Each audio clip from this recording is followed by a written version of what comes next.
Welcome to my Megathron, was fitted with the following. In this talk, I'm going to go into a pretty reckless ship fitting history that I've been doing for the past few years, well, pretty much since I've started. For your entertainment, hopefully you'll pick up a few tips. Very unlikely you'll pick up a few tips. It's more likely you'll find out what not to do when you're flying your ships around. I'm Baltec. Some of you might know me, some of you might know the name, and I'm willing to bet a lot of you have absolutely no idea who I am. I'm not an FC, I'm not even very good at PvP. But what it is I do is I fit ships in unusual ways and get away with it. And it's sort of caught on with a few people. Starting with the CFC, who have a long history of pretty poor ship fitting to start with. Now this quote basically sums up what it is I do better than anything I could possibly have come up with, so I'll have to give it over to Tuna Sal for this one. And it's Baltec is a person who brought his Megathron to every single fleet he flew in. No matter what the doctrine's called for, and after a few years of being the odd man out, the new CFC doctrine was named in my honour. This was back in the Fountain War. Instead of flying in the two mega fleets for the battle, I went in the Loki fleet with the Megathron. That pretty much sums up what I've been doing. For past 6 or so years, I've pretty much specialised myself in getting the Megathron to do absolutely anything I wanted it to do. That includes from flying with frigates all the way up to trying to fly with capitals, which can be a little problematic when they start jumping away from me. But my first rule of Eve is almost every single ship in the game is viable to some degree. Now, there is a few jobs that you don't really want to be doing, like say trying to use an Abaddon for fast tackle. That could only end badly. Trying to take a Titan's lance to the face using a Badger, equally, that's not advisable. But the general rule is they pretty much all have their uses, and granted, some are a little bit more useful than others when it comes down to it. I do love that ship. So today I'm going to take you down the rabbit hole that is my warped, crazy mind, and try to show you how you can have fun fitting ships in god-awful ways. Now, I could very easily make this all about number crunching, throwing graphs all over the place here and there, but I'm not going to do that because, quite frankly, every single one of us are probably hungover really badly. I know my voice is only just recovering. So I'm going to delve into this nice and easily and go with where it all started from. Which is the first cruiser I ever bought, which was a Blackbird. And I don't mean that beautiful looking ship which the art department came up with. No. I mean this one. It's like an architect's wet dream. I'm sure somewhere in the world there's an art establishment that looks exactly like that. Just put a few trees around it, it'll look, you can put Van Gogh in there. So this is back when I was a brand new pilot, and I started out Kildare as pretty much everybody did at the time. And when I came to getting my first cruiser, I just powertrained straight through to it. And I decided, well, what cruiser do I want? Well, I'll go with the Blackbird. It's chunkier, it's looks less sort of destructible than a few of the other Kildare options, which are just basically twigs stuck together. But I made a couple of critical errors when I got this ship. The first one being, I thought that was the front. I mean, you can see how that mistake could be made. But you can imagine my surprise when I undocked the thing for the first time and it was flying sideways. That didn't bode well for the rest of this plan. I only had railgun skills, which is a bit of a problem for this ship. So I had to hurriedly get some missile skills. So it ended up with light missiles, which are not exactly great when you've only got the light missile skill, and that's it. The next one was absolutely no concept of what ECM was. So the primary reason of getting this ship, not a clue. That wasn't the worst thing. I had absolutely no tanking skills. I pretty much came from an Ibis straight into this. So, I mean, this is back in the days when the tutorial was basically, you get 5,000 disc, an Ibis, and booted out the door of the station. It was pretty brutal, to the point where the Aura actually laughed at you when you died first time when you got pod killed. So, it was a bit of a learn-on-the-job sort of thing. So, I felt pretty confident with this ship. I was the first one in my little group that had a cruiser. I felt like I could take on anything. Died 2 days later doing a level 2 mission. So, not off to a great start. It was a very short and violent life, but it did teach me some very important things. First, I don't like Caldari ships. At all. And second, you should probably get the skills before you try and fly the ship. It does come in handy.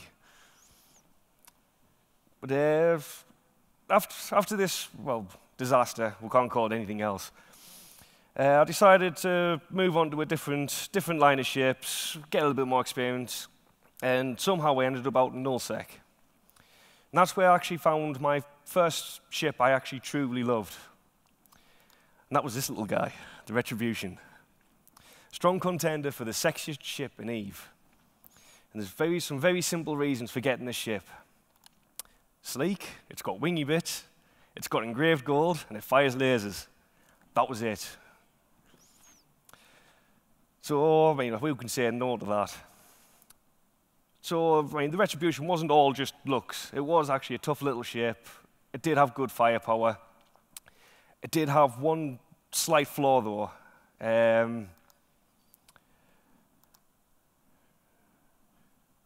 Much like this remote, by the looks of it. There we go. A mid-slot. Now, this was a bit of an oversight on CCP's part. You've given supposedly tough tackle a mid-slot. So you can either fit a prop mod and catch the thing and not be able to do anything with it, or you can fit something to stop it from getting away, but you can't catch it. So, yeah, that was a bit of a problem. But I flew with this constantly, because I absolutely adored the ship. Looked cool, it did the part, it was hard to kill-ish. So it was a brilliant ship for me to fly around in. Sadly, I haven't got the fits for either one of these ships, because it did happen before the kill boards were fairly accurate. So unfortunately, all I've got for the Retribution is the fact it still has large rigs on it. Which is quite funny to still say, I've got large rigs on a frigate. People still can't wrap their heads around it when they're new players. But that was the first ship that really got me into sort of learning how to fit things. So I took the concepts I've had a few years later, and I got fairly bored flying around in nullsec, and decided it's the pirate's life for me. And the thing to do at the time was fly around in high-sec, swiping jet cans from miners. Unfortunately, everybody's at this. And they're flying around in the blingiest of frigates, fantastic cruisers, and miners have learned, oh, let's not fight them. So I needed something that was going to be killable to a miner, which is a tall ask, really. So I went with this. Got myself a Nitron 5, or as I call it, the Battletron 5. Plan was, go to the can, swipe the ore, miner sticks your drones on you, kill the drones, kill the miner. Very simple. And for that one, the Nitron was actually a perfect ship, because it had a load of mids, a load of lows, and it was a fairly robust ship to speak of. Fortunately, I do have the fit for this one. So you've probably noticed the extra mid there. This was back before the rebalance, when CCP, for some strange reason, actually nerfed a hauler. I haven't really gotten around that one yet. So how have I exactly fitted this one? First of all, 3 extenders. Now, much like the Drakes at the time, the 3 extenders give you a buffer, but also impact the rate your tank charges up. Power relays, field purges, that's what gives you the weapon power without having to worry about newts, and actually give you a 300 DPS tank-ish. Then I go with small newt, small blaster, scram, web. Now, this is my favorite stat on the ship. Because it's got 1 pea shooter attached to it, it got the fantastic DPS of 42,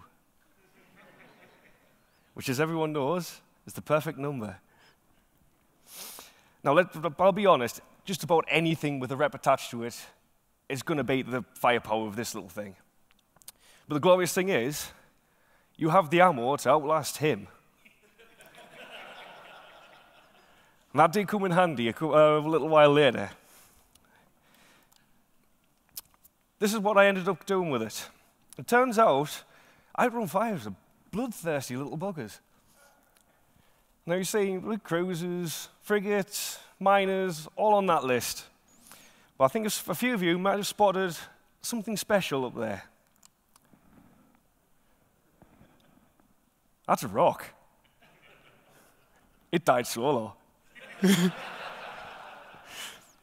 35 minutes. It took to kill it.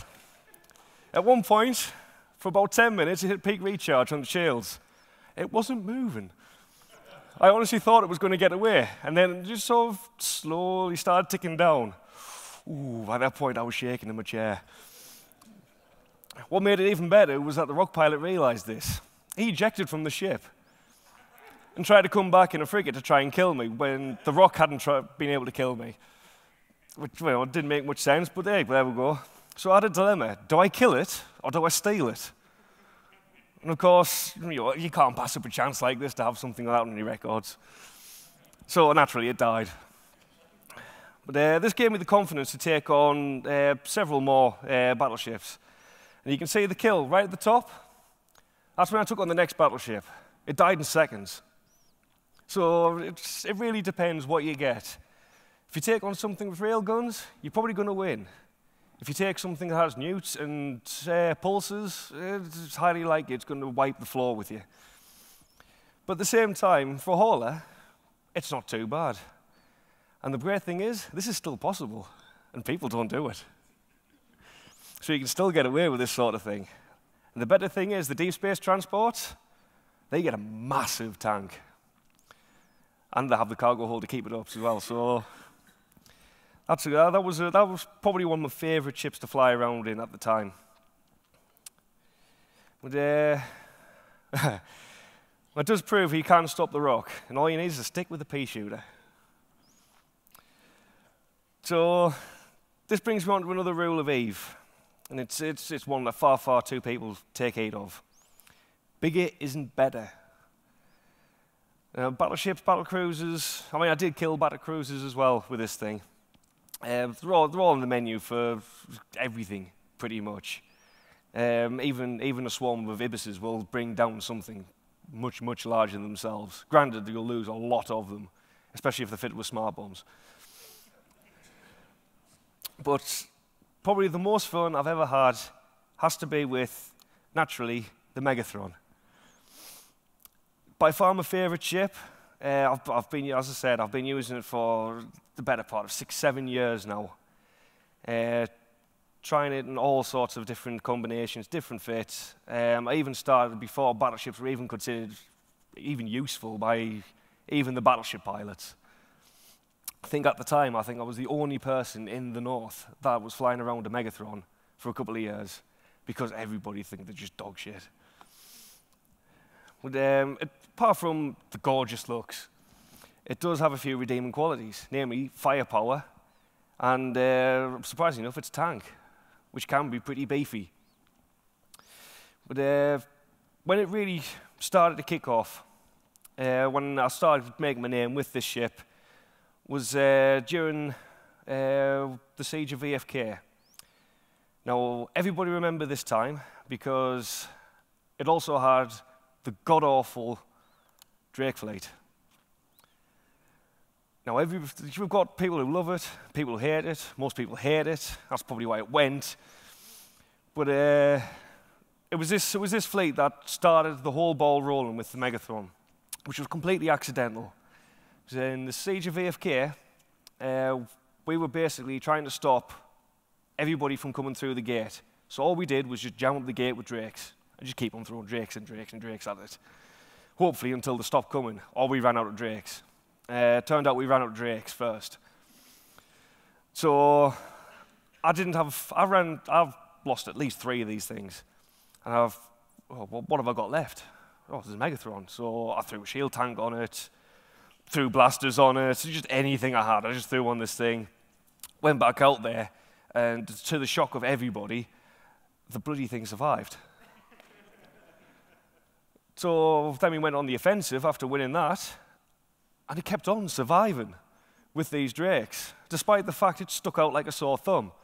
And my name appeared at the very top of every single list, because I'm a B. And as anybody knows, everybody back then went A, B, C. So when all the A's are gone, there's me on the list. Somehow it kept on surviving. So I figured, well, this is pretty good. People like having it around. Let's keep on going with this. Let's see how far I can go. Turned out I could go very far with it. Now, bear in mind, this is before all the warp speed rigs came in and all that. So it wasn't too hard to keep up with a Cinnable gang, oddly enough. So that's what I ended up doing. Just throw it around with Cinnables, followed by Tengus, and then everything else. So the first fits were a bit ham-fisted, I'll say that. As you can probably see, good God, that's a lot of capacity needed. Now, the problem was when I was going out with the Tengu fleet, they were cap stable.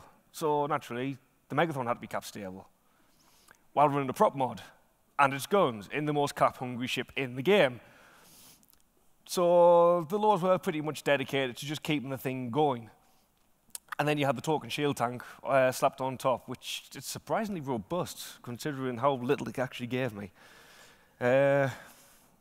Which it went on for a good long while as that fit, up until the Fountain War. Now this was when the CFC decided, oh, we'll take on test and we'll use caracals, which wasn't the best of ideas, really, when you look back on it. But at the time, it was thought, it's a nice, cheap setup, we'll be able to take them on. I think 9 out of 10 fleets that went out ended up getting absolutely smashed. But this thing came back every single time. So it quickly became sort of like a morale Megathron sort of thing. The fleet would go out, get completely demolished. This would come back with a few stragglers. And it was always a case of, hey, did the Megathron survive? Oh, yeah. So, 2 weeks go on. The CFC finally get organised and come up with a new fleet. Oddly enough, full of Megathrons. So, some wise spark decided, oh, let's call it Baltec fleet. And then handed the keys over to this man. Oddly enough, he did really well with them. So, I mean, naturally, I was chuffed a bit. However, by this point, I'd pretty much liked the challenge of getting a Megathron to do what the other fleets are doing. So, getting a Megathron to go in a Megathron fleet it's not really that exciting, really, when you think about it. So, when the CFC brought out Harpy Fleet, the cogs on my head started turning. Then CFC dropped the double whammy and brought in the warp speed changes.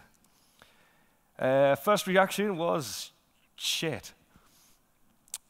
But then I started getting thinking about it. I said, is it possible to get a Megathron to do what a frigate does? Can it align like a frigate? Can it warp like a frigate? Will it die? Horribly. So I had to answer these questions. So naturally, I threw money at the problem until I fixed it. But it was a sizable challenge. I mean, naturally, first of all, frigate warp speed. That's 5.5 in an assault frigate. Now, it's not very easy to do when this thing only does 2 as a base. So that's already a big, big challenge. Next one's align time. Frigates, about 4 seconds base. 10 seconds in this sucker. So that's a biggie as well. Next one, cap stable. Because the Harpies are cap stable, therefore I must be cap stable. I need a shield tank, because why not? And I need to do railguns, because the blasters were annoyingly just short of what the Harpies were doing. So anybody would just look at that and think, no, that's just not possible. You cannot do that with a battleship. Thankfully, I'm not sane. So I went and did it. Now, as we can see, where are we? Warp speed, 5.49. That's probably the most impressive figure on there. The speed, I actually went twice as fast as the Harpies, so that did cause 1 or 2 problems with me ending up absolutely rocketing ahead of all the Harpies as soon as we got told to burn towards something. So yeah, every single time sort of the enemy fleet would be seeing these Harpies coming, it was just right in the front. It was just, what the fuck's this Megathron doing? It's like, Jesus Christ. But as you can probably say, I did spend an absolute fortune on the ship, but it wasn't all of this that cost me, well, apart from those, which were an absolute fortune at the time. But this wasn't the expensive part. No, it was the high grades I've got in there to actually make this thing work. So I'm pretty much doing 1.5, 2 billion to do the job of a 50 million-ish ship. Yeah, it's probably not advisable to do that, but it's me. But I've no doubt some of you might have realized 7.63 align time is not enough. But turns out, good as these things are, PIFA and DFT are at fitting a ship, find out what they're doing, they're not entirely accurate on a few things. Turns out, not only could the Megathron align and warp as fast as a Harpy, it was actually doing it faster. One thing these things can't take into account is incompetence in other people.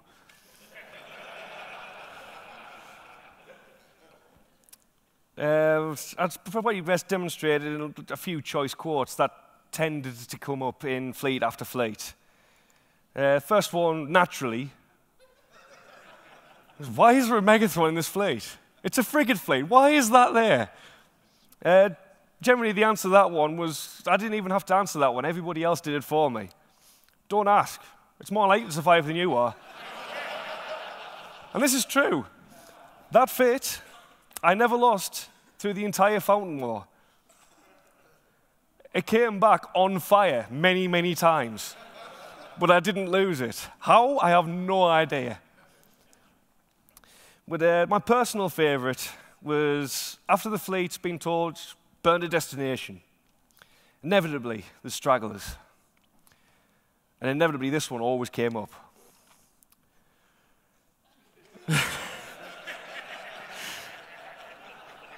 This happened regularly. It was sort of like a benchmark of badness. If the battleship got there before you, you're fucking shit.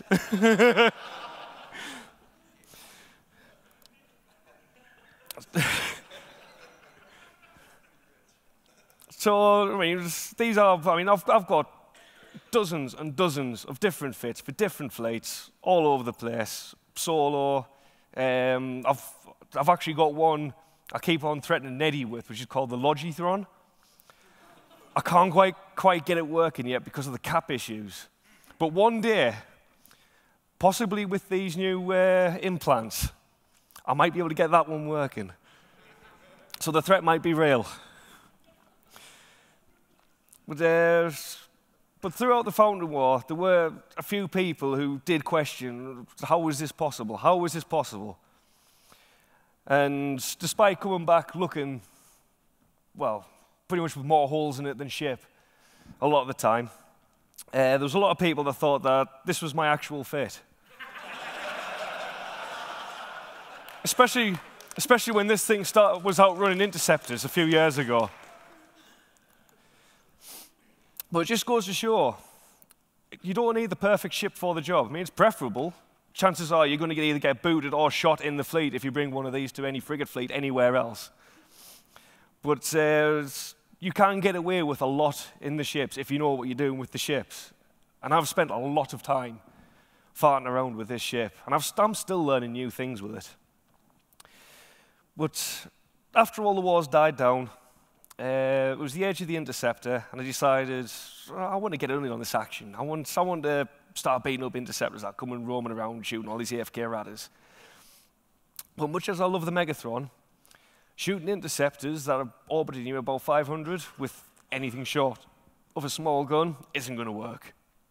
So I needed a new ship. And thankfully, there was another battleship that was perfect for the job. The Raven. Incidentally, I want that skin. Give it to me. So this ship does actually have a unique selling point to it, and it is not actually any of the bonuses or the fitting on it. And I'll call it the Call of the Raven. It's a bit like a whale song. It's irresistible to hunters. Now, it's been a few years since this was King of the Ratters, but even now, if you see one of these in the belt, you want to kill it. You will do anything to catch this raven. I've got no explanation of why it still works, but it does.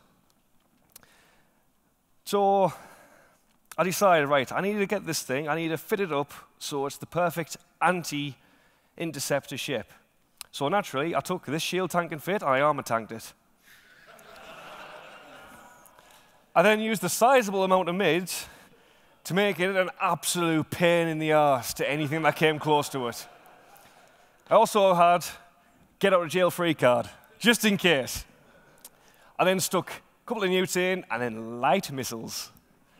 Completely ignored every single bonus on this ship. And the brilliant thing is, it worked. All you do was just park yourself in a belt, look appetizing, and the interceptors would just come flocking towards you, come diving into range, trying to get tackle on you, and then all of a sudden, oh, what the hell? 2 of us are tackled, I'm webbed, 3 of us are getting neutered. What the hell? This thing's got like missiles firing out of it. Before they knew it, half of them are dead. But they would hang around because they're breaking the shield tank. Guys, we're killing it.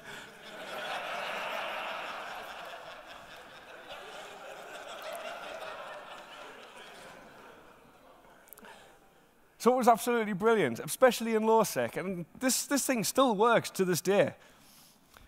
But I got bored with battleships after a while, and I had some money burnt a hole in my pocket. So I thought, right, what's absolutely ridiculous? I need to take things to the next level. Now, I've been going around in my head. I want to get into capital ships, but I don't like the idea of just signing them somewhere, killing something with huge amounts of firepower and overwhelming them, and then coming back out. I wanted something that would just go around solo, pick off a few small gangs, but there was a big stumbling block. You couldn't roam with these things at the time, because they couldn't use gate. And that's when CCP decided, oh, let's make them use gate. And that was probably the biggest mistake they've done, as far as my wallet's concerned. Or my kill board, or my CEO's heart rate. So I went around for a while, and then I thought, oh, should I use a carrier? No, I'll go with the Dreadnought. So I came up with Moby Dick.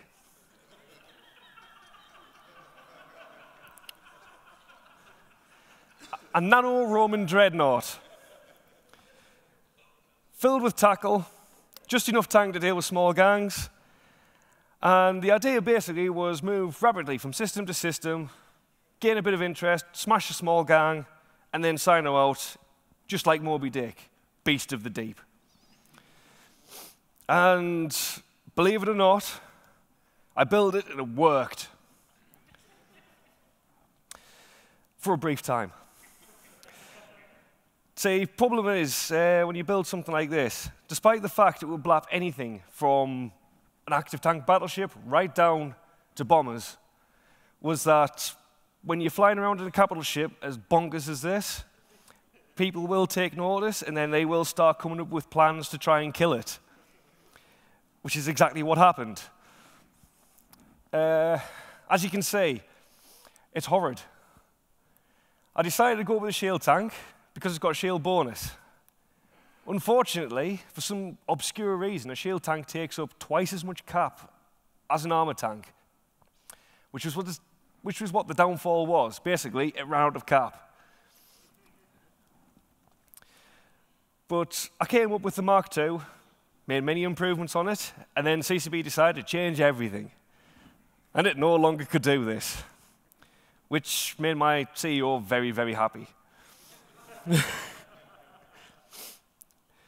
So, it does go to show, you can't get away with some stupid shit when you're doing things like this, if you've got the money and you have the nutsack to go and actually do these things. I wouldn't advise it though, because you will probably end up getting kicked from your corp. But you don't have to spend an absolute fortune on ships like this. You can get away with it, the tiny ships. And these are probably my second favorite ship at the moment, just the whole bomber lineup. Because aside from the fact that they're an absolute irritant when they start throwing bombs at you, or the blops on top of you like my last one, they do in fact have a really, really good use as a solo hunter. And I really wish I had my pith helmet now, because I'm going to go on about a safari bomber. So this is the normal fit I've been using for the bomber. It's not a lot of tank, but it does have fairly decent firepower, and there is enough room to use that for whatever you want, really. I mean, I can stick a bomb launcher in there, with a little bit of jiggling around with the fit. Scanners, all sorts of things can go on there. And it's a fairly nice setup. I mean, you can kill miners, easy enough. You can kill haulers, but you know, they're boring, really. Anybody can kill them. So I decided to go after slightly juicier targets, like this drone Drake, which somebody had for some obscure reason from FCON. Brilliant work, guys. The trick, naturally, you don't know what these things are fitted with. And the beauty with the bomber is, it's only 40 mil, so why not? Just take a pot shot at these things. You never know, you might end up with one of these. Or, you could wind up killing one of these. Now, this was, naturally, you look at a Vindicator and you think, getting close to one of those things, anywhere near one of these things, it's going to be absolutely devastating to her.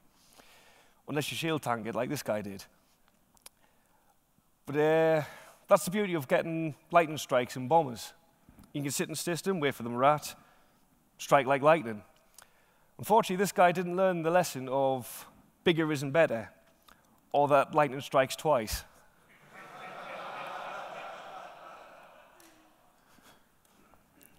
I am after the third one. I need a set. So you can get away with a lot with just these few ships. And these are only a few of the ships that I've been using. There is so many ships out there that you can go with.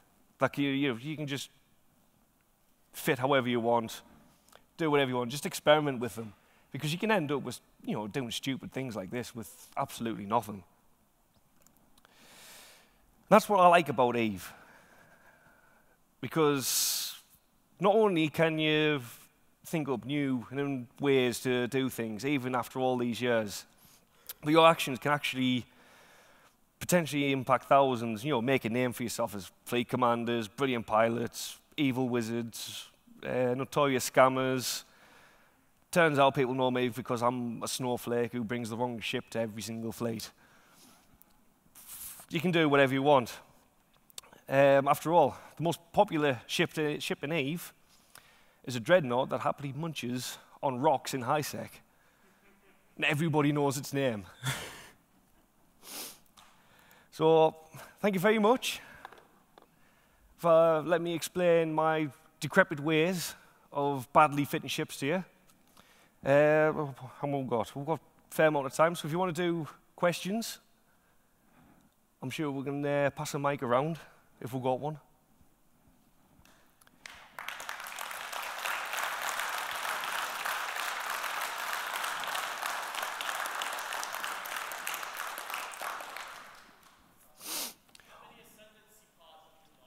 Two. Did you feel any remorse for killing the shield Mega? Not really, because it needed to be put down. Twice, as it turns out. Oh, well, it's a Vindicator, yeah. I mean, I say that flying a shield Mega, so it's a bit of irony there, really, when you think about it. Yep. Yes, I have actually. There is a good way of doing it, because a lot of explorers don't bother fitting pretty much anything to protect themselves with. So you can take them out with the bomber if you apply the webs to them. All you have to do is just sit there and wait for somebody to come by. It is actually really, really fun to do. Anybody else? There's one right at the back over there with the.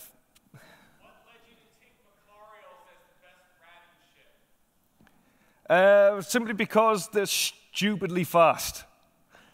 What it is you want to get from A to B as fast as possible. That's where you lose the most money. I can't believe I'm going on about PvE now. It's basically the faster you warp, the more money you can get in, sort of thing. So that's the reason behind that one. Plus, I like using lots and lots of ammo. Anybody else? Bombers? Yeah. Do not get within 16 kilometers of anything. If you get within tackle range, well, scram range or anything, you're going to die. There's no question about it. Also, missile ships tend to be fairly painful. There is a trick with drone ships, and that does involve throwing a bomb at the drones that are coming towards you. It's very rarely worked for me, but it has in the past once or twice. I did nearly get an interceptor with one once before. So that is a goal I need to do. Anyone else? Yes? Can you elaborate a little bit more on turning a DPS ship into a launching ship? Well, generally speaking, it's the problem's not actually fitting the thing with remote reps. The problem's keeping the thing from sucking the cap dry the first second you press the button to actually activate your reps. It's a bit of an insurmountable problem I've got with it at the minute. But I'm going to have a look at these new cap implants that are going to be coming out. They might work, possibly. Probably not, but I'm willing to give it a go. And spend a fortune again. Anyone else?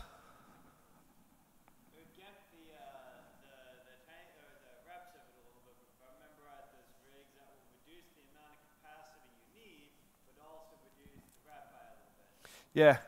Problem then is that like at least half the tank comes from the rigs when you're doing a shield tank on the Megathron. I mean, it's not so bad if it's, well, I suppose it will be as bad if you're doing an armor tank because you do need the cap. So it's a question of, do you want to be alphaed by anything or do you want to run out of cap? Anyone else?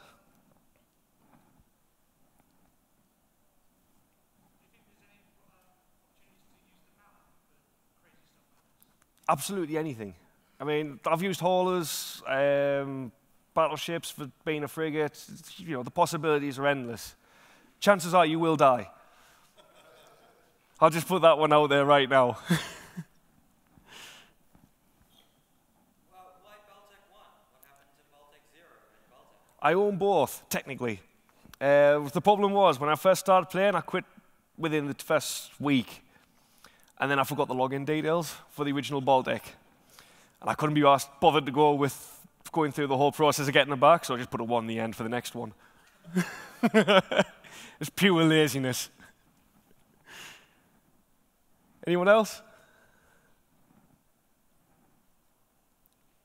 That's it. I can't see any more hands, so thank you very much.